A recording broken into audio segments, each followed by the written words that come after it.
Somebody who represents pride besides Lucifer, who would be a biblical example of how destructive pride can be, is Scar from Lion King.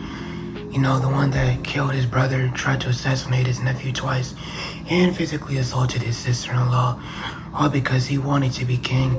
And when he became king, he basically made the whole land desolate. Like, literally, when Simba comes back home, there ain't a speck of green near Pride Rock. And eventually, and as the Bible says, that eventually led to his own destruction.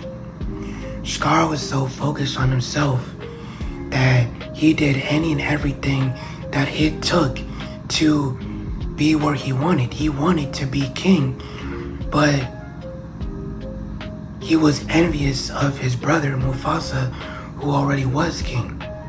He thought that he could do better, that he deserved to be king.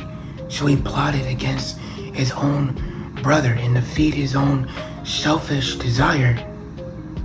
Everything that transpired was all due to his selfishness and even lust for power.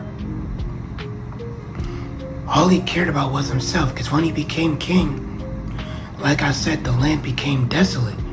There was no more food. The lions were starving. The pride was starving. And when, I forgot her name, Sarabi tried to tell him, there's no food left, we gotta leave, we dying. Girl, I don't got time for that. I am king. I will do whatever I want. I'm sorry you don't have no food, but that's basically not my problem. So, I basically just want to point out how destructive pride can be when we let it be. How destructive sin in general can be. Because if we let sin influence us, that pulls us away from God, because sin does what is opposite of God. Sin is what separates us from God, because sin makes us operate in a way that goes outside of what God intended. Think about sex. God intended it to be for a man and a woman, married in a covenant under him. Now you just got people sleeping with anybody. You got men sleeping with multiple women, or women giving themselves to multiple men. You got same-sex, and not to offend anybody, but I'm just saying the truth. Same-sex, sex, fornication, outside of marriage, out of the way that God had intended.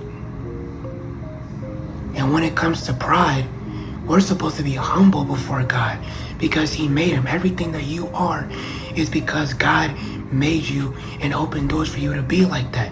You were not self-made. You did not make yourself. You did not bring yourself to where you are. Now, I'm not saying that you have no conscience, because God's not going to do everything for you. But God did allow certain things to happen for you to walk in those opportunities and be who you are today. And when we allow pride, when we think of ourselves to be more than we are, which the Bible warns us about, it says, do not let a man think highly of himself as he ought to do. Because that's what happens. We get an inflated ego and we think that we just the man or the woman.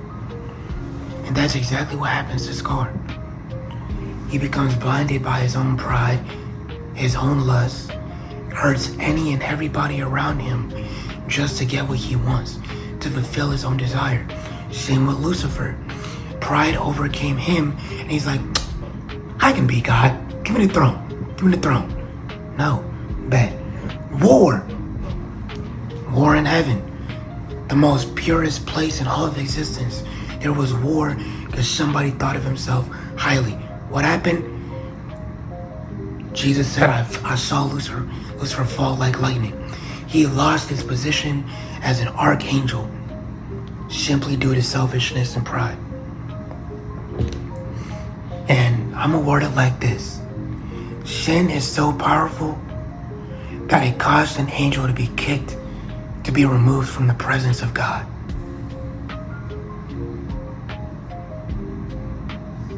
take that as you will. So I just want this to be kind of an awareness. The Bible also always tells us to examine our heart. Make sure our intentions are genuine. Because if we're not living for God, if our intentions are not for God, they're probably for ourselves. And the devil does a very great job of hiding that from us. So be aware.